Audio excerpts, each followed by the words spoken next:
Good morning. Today I will discuss with you at morning factory and production motivation. আজকে আমরা আলোচনা করব factory নিয়ে এবং প্রোডাকশন নিয়ে কিভাবে উৎপাদন বৃদ্ধি করা যায়, কি কি প্রবলেম সলভ করা যায় এগুলা নিয়ে। তাহলে শুরু করা যাক। মোটিভেশন মূলক প্রোডাকশন রিলেটেড সেন্টেন্স। প্রতিটি মিনিটের উৎপাদন দিনের সফলতা নির্ভর করে। প্রথম বাক্যে কি বলছে? 1 নাম্বার, প্রতিটা মিনিটের উৎপাদন দিনের সফলতা নির্ধারণ করে। তাহলে every minute of production determines to success of the way. আমি যদি বাক্যটা সাজিয়ে বলি যে every minutes of production determines the success of the day. প্রতিটা মিনিটের উৎপাদন দিনের সফলতা নির্ধারণ করে। গুড। আমরা 2 নম্বরে আসি। উৎপাদন বাড়াতে হলে প্রথমে অপচয় কমাতে হবে। সুন্দর একটা কথা বলছে যে উৎপাদন বাড়াতে হলে প্রথমে অপচয় কমাতে হবে। অপচয় বলতে বিভিন্ন জায়গায় ওয়েস্টেজ টাইম এনপিটি হয় সেটা। To increase production we must first reduce West. To increase production we must first reduce West. খুব মূল্যবান কথা, যদি মাথায় রাখি তাহলে কাজ হবে। পরিকল্পনা ছাড়া উৎপাদন, দিক নির্দেশনা ছাড়া যাত্রার মতো। এটা সুন্দর প্রবাদ বাক্য। প্ল্যানিং ছাড়া যদি আপনি প্রোডাকশনের চিন্তা করেন, মানে ফ্যাক্টরি চালানোর চিন্তা করেন, আর দিক নির্দেশনা ছাড়া যদি যাত্রা, মানে যেখানে যাবেন কোথায় যাবেন কোনো গন্তব্য নাই, তাহলে এরকমই। যে production without planning is like a journey without direction. মানুষ যদি গন্তব্য ঠিক না করে আর রাস্তায় যাত্রা দেয়, ঠিক সেম প্ল্যানিং ছাড়া প্রোডাকশন কিভাবে করলে এই একই কথার মতো। তাই বলছে পরিকল্পনা ছাড়া উৎপাদন, দিক নির্দেশনা ছাড়া যাত্রার মতো। Production without planning is like a journey without direction. আজকের টার্গেট আজই পূরণ করার অভ্যাস গড়ে তুলুন। সুন্দর একটা কথা বলছে, আজকের টার্গেট আজই পূরণ করার অভ্যাস গড়ে তুলুন। অর্থাৎ সময়ের কাজ সময়ে করো, প্রত্যেক মিনিটের হিসাব নিয়ে কাজ করো। একটা মিনিট আমি কিভাবে ব্যয় করলাম এটা নিয়ে আপনারা কাজ করুন। Develop the habit of achieving today's target today. কি বলছে? আজকের টার্গেট আজকেই পূরণ করার অভ্যাস গড়ে গড়ে তুলুন। তো এখানে নতুন একটা শব্দ আসছে হ্যাবিট, আর অ্যাচিভিং মানে কি? পূরণ করা। তাহলে develop the habit of achieving today's target today. প্রতিটা অপারেশন গুরুত্বপূর্ণ, অর্থাৎ প্রত্যেকটা প্রসেস খুবই গুরুত্বপূর্ণ, কোনো কাজই ছোট নয়। আমরা কাটিং ফিনিশিং সুইং ম্যানেজাররা কি করি? স্যার ওটা তো সুপারভাইজার দেখছে, আমি স্যার বলতে পারি না, আমি খোঁজ নিয়ে দেখতেছি না। আমাকে প্রত্যেক মুহূর্তে প্রত্যেকটা অপারেশনের খোঁজ রাখতে হবে। আমার কাজ, আমি ম্যানেজার। তার কারণ একটা অপারেশন যদি আপনার ব্রেন থেকে ফসকে যায়, ওইটা যদি প্রবলেম হয় তাহলে পুরো ফ্যাক্টরি প্রবলেম। সো এই জন্য কথাটা বলছি আমি, প্রতিটা অপারেশন গুরুত্বপূর্ণ, কোনো কাজই ছোট নয়। তাহলে every operation is important, no job is small,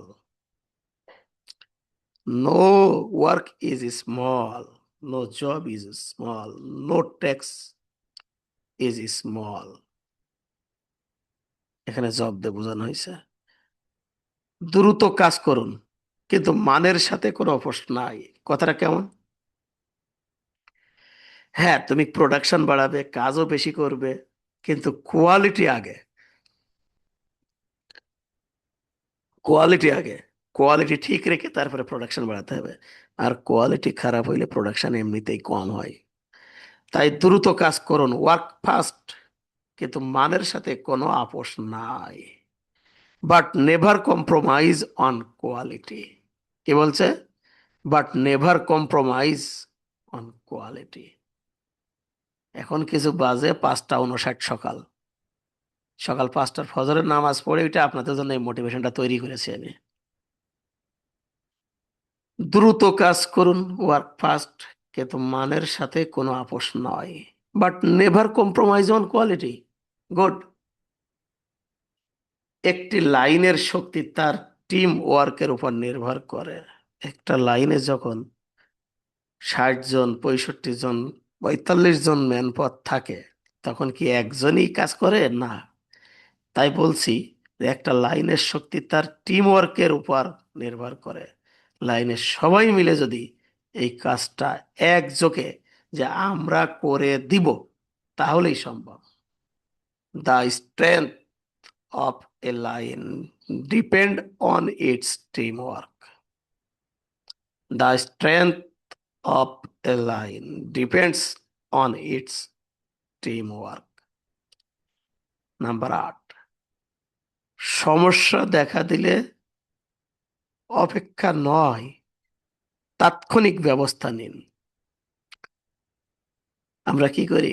সমস্যা একটা হইছে, এটা ঠিক আছে, থাক দেখছি পরে, পরে করবানে, এখন করে একটু এই কাজটা আগে করি না।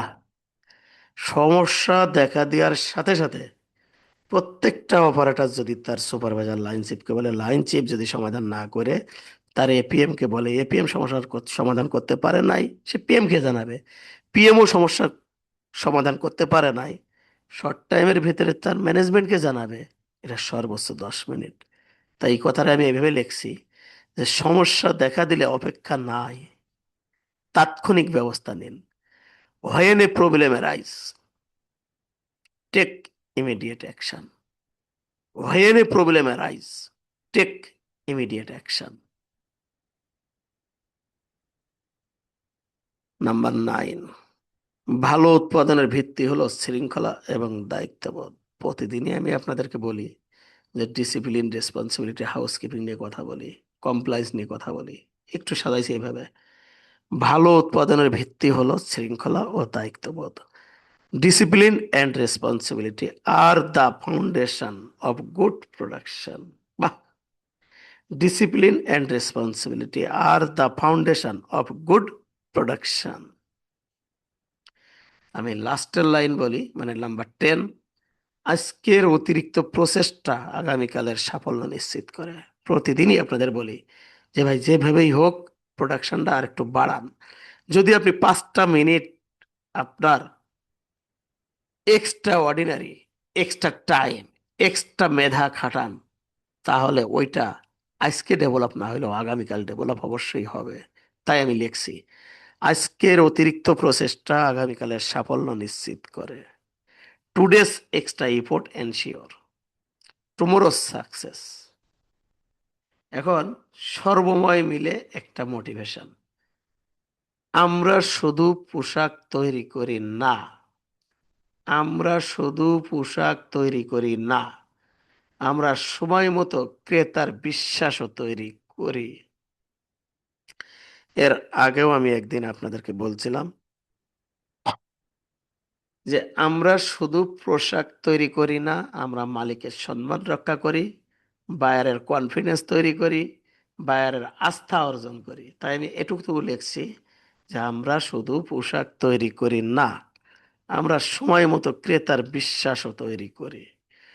We do not only make garment, we also build customer trust through on time delivery. আশা করি আপনারা খুব ভালো বুঝছেন, ভিডিওটি আপনাদের ভালো লাগছে। আমি প্রোডাকশন নিয়ে একটু কথা বললাম আপনাদের সাথে, আমার সাথে লেগে থাকুন। আমি নিয়মিত ভাবি কিভাবে প্রোডাকশন বাড়ানো যাবে, কিভাবে ফ্যাক্টরি ডেভেলপ করা যাবে, কিভাবে ওয়েস্টেজ টাইম কমানো যাবে, কিভাবে মানুষের সাথে ভালো ব্যবহার করা যাবে, কিভাবে একটা মানুষকে নিজের করে নিয়ে তার থেকে কাজ আদায় করা যাবে। এটাই আমার থিওরি, এটাই আমার চেষ্টা। আমি যে ভিডিওটি আপনাদের গ্রুপে দিচ্ছি, আপনারা সবাই এটা নিয়ে চেষ্টা করেন, ভিডিওটি দেখেন, মোটিভেশনগুলো নেন এবং নিজের ভিতর গাঁথার চেষ্টা করেন। আশা করি আপনি একদিন ভালো কিছু করতে পারবেন। ধন্যবাদ সবাইকে। গুড মর্নিং বলছিলাম, এখন finish the video. Now time is 6:04 o'clock, অর্থাৎ মর্নিং।